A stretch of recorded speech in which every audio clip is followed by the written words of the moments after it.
So, the UK's furlough scheme has been extended from its original planned end date on October 31st, 2020, right until the end of March 2021. Sounds great, right? But I think there's a little bit more that meets the eye here, and in this video I want to explain what's really going on and what it actually means for you and me. So if you haven't seen our channel before, we do videos aimed to help employees, and that's employees either in employment or those seeking employment. The purpose of the channel is to be very honest, very real, and cut through the mustard to give you the real picture of what is actually going on. If you like the sound of this channel, do consider subscribing to our channel, and if you do, make sure you click the bell icon and then select all so you're not going to miss any one of our videos.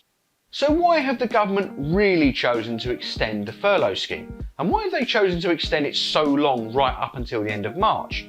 Because on the surface of it, it seems like quite a good thing and most people aren't going to question it. Imagine it, you've been on furlough for a few months, you were planned to be losing your job, they were going to make you redundant, and all of a sudden your employers called you up and said, actually they've extended the furlough scheme, although we don't have enough work for you, we're not going to need to make you redundant. Now the original furlough scheme was due to end on October 31st, 2020, and it was going to be replaced by something called the Job Support Scheme. If you don't know what the Job Support Scheme is, we did a video on that as well, and I'll put the link up there. The difference between these two schemes is that the job retention scheme, which the furlough scheme comes under, is it was meant to basically pay people when they were at home, when they weren't working. The difference between that and the job support scheme was the job support scheme was to get people back to work, but if they were only on reduced hours, the job support scheme would cover their wages up to 2/3 of their normal amount. Now the problem with the job support scheme is when you have another lockdown. England, at the time of filming, has just gone into its second lockdown. So getting a job support scheme to encourage people to go back to work when you're telling people they cannot go to work, that becomes a little bit of an issue. So they've reintroduced the original furlough scheme by basically extending it. Now they announced the extension of the furlough scheme on October the 31st, the day when the furlough scheme was due to end. Now that in isolation doesn't sound too suspicious. It was due to end that day, they've announced an extension, what's the problem? But consider this, why if the government have extended the furlough scheme to stop people being made redundant, didn't they announce this a little bit earlier than deadline day? Because the announcement that England was going back into lockdown, well that was announced the other week. That wasn't on the 31st. There was a number of days in between announcing England going into a lockdown and the announcement that the furlough scheme was going to be extended. If the government was so worried about stopping redundancies happening and protecting employees and protecting employers, why did the government only announce the extension to the furlough scheme at the 11th hour? That doesn't really give much window of time to companies to not make people redundant. And the government aren't stupid in this, and nobody seems to have questioned the timing here. You see, if a company's going to make someone redundant, you don't all of a sudden wait until the 31st of October and then go, right, we're going to make you redundant, because there's quite a bit of work to be done by the HR department, for example. So if you're going to make someone redundant and you know the deadline and the end date is the 31st of October and there's not enough work to be done, you're going to make them redundant before.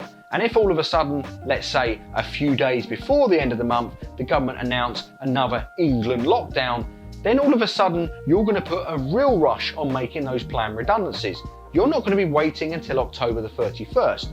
So the extension of the furlough scheme isn't actually going to save jobs. If those jobs were going to be made redundant anyway, they've been made redundant, I'd imagine. And the government did this deliberately, but nobody's questioning why they did that. So their PR angle of we're going to stave off a bunch of redundancies, yeah, think about that. Probably not quite as true as it sounds. But there are two other reasons why I think the furlough scheme was announced so late in the day that I don't think have been communicated, and I'd imagine you're probably not aware of. The first of which is something called a zombie company. Now a zombie company is a company that without government support wouldn't really exist. And it's not that it's struggling, that it will be okay otherwise, it's basically a company that's probably heavily indebted, that was maybe going out of business anyway and happens to have clung on and got government support, grants, bounce back loans, and is having all of its wages paid because of the furlough scheme, but under any normal circumstances should really be out of business, it's just not a business that works, then I understand why the government would not want to use taxpayer money to be able to keep those businesses running. But there is also another reason why I think the government announced the furlough scheme so late in the day. The furlough scheme works by having a capped limit of £2,500 per month that any company can claim back for the wages, 80% of those wages, of any one of its employees. But let's say, for the sake of argument, you happen to be the person in your company who decides on what people get paid. Perhaps you're a company director. And considering that 99% of all of the companies in the UK are what are called SMEs, small to medium-sized enterprises, they may have as little as one person within that company, then that director can then doctor or change how much someone's getting paid. Now this is important with furlough because if they're getting paid minimum wage and all of a sudden they can claim back up to £2,500, you just increase their amount of wages to be able to get more money for that employee. Now to your average person who hasn't been a company director, you'd be forgiven for thinking, well, company directors, they're on more than £2,500 anyway, aren't they?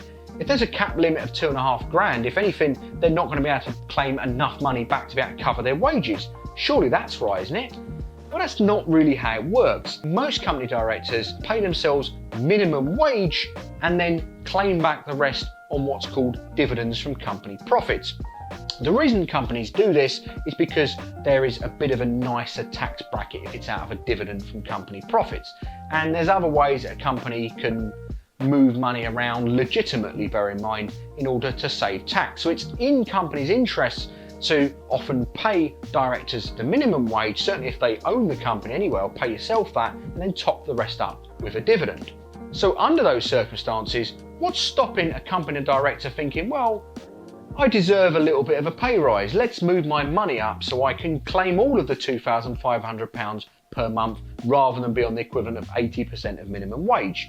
Now there's actually nothing wrong with doing this. There is no legislation that says a company director cannot increase their wages. The thing is, the government aren't silly. They know that people are going to do this. But here's the interesting thing, and I suspect this is a huge reason of why the government didn't announce the extension to the furlough scheme until the 31st of October. You see, if you want to up your wages or those of your employees, you'd need to announce it on or before the 30th of the month. If company directors had have started announcing this in the middle of the furlough scheme, let's say in August or something, and they've been on furlough and they were continuously on furlough and they announced themselves a pay rise, the government would have looked into it as a little bit fraudulent and it would have raised a few eyebrows and their furlough money would have been reduced. They could have had all sorts of issues, so company directors weren't going to do it.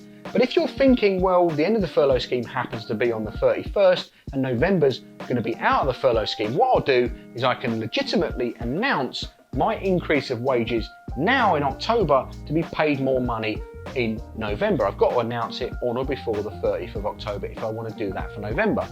If you were a company director and you knew that there was going to be an extension on the furlough scheme, imagine how much money you could have made if you had have known that information by upping your wages on or before the 30th of the month. And I suspect there's a few company directors that happen to have a quiet off-the-record phone call from one of their friends in government. So by the government announcing the extension of the furlough scheme on the 31st of October, it was too late for any of those people who would have had that idea to increase their wages and be able to make more money through that route. And the government weren't silly. They knew that tons and tons of companies who were struggling would probably look to do an option like that. It would be the smart thing to do. Now, for all you doom and gloomers out there, you might be thinking, well, the government extending the furlough scheme right up until the end of March, that sounds like they're clambering on, the whole thing's going to fall apart. That's not actually the case. Actually, in my opinion, this is actually a very positive sign. You see, before, when we had the original lockdown back in March, the government did everything in 3-week blocks. They didn't really know what was going on. They didn't really want to commit to anything. This time, they've properly committed. 5 months worth of commitment and investment, and the government's just pumped a ton of money into the economy for what's called quantitative easing. What quantitative easing is, in simple terms, is basically making the pounds in your pockets go a bit further, but it only works temporarily. The economy will then adjust itself after 4 or 5 months, and that's exactly what they're doing at this point. The decisions they are making now on a timing perspective indicate that they can see the light at the end of the tunnel. And that light at the end of the tunnel, you'll find, if you know anything about shares, is coming into 2 companies at the moment, AstraZeneca and Pfizer. If you have any money, put some money into those 2 companies, because what they have is 2 leading stage 3 trial vaccines that are imminently going to be rolled out to frontline NHS staff and doctors' surgeries. This vaccine is going to be the first wave which is going to protect vulnerable people in the UK. And it's not just these 2, there's 200 vaccines, but these 2 are from 2 enormous global superpowers. So this 5-month extension to the furlough scheme is basically to see the companies that are going to survive through. By announcing the decision that late in the day, it means that any companies that were going to go out of business anyway are going to go out of business. They're not a burden on the taxpayer, and ultimately the taxpayer is going to have to pick up the bill when all this is over. The government announcing that is a show of strength. It is a good thing. Hopefully with that, I've summed up the reasons why I think the extension is actually happening. And hopefully I've given you quite a positive spin on it as well, to give you some hope in these times of doom and gloom. If you like this video, do give us a thumbs up. Don't forget to subscribe to our channel, and if you do, make sure you click the bell icon so you're not going to miss any one of our forthcoming videos.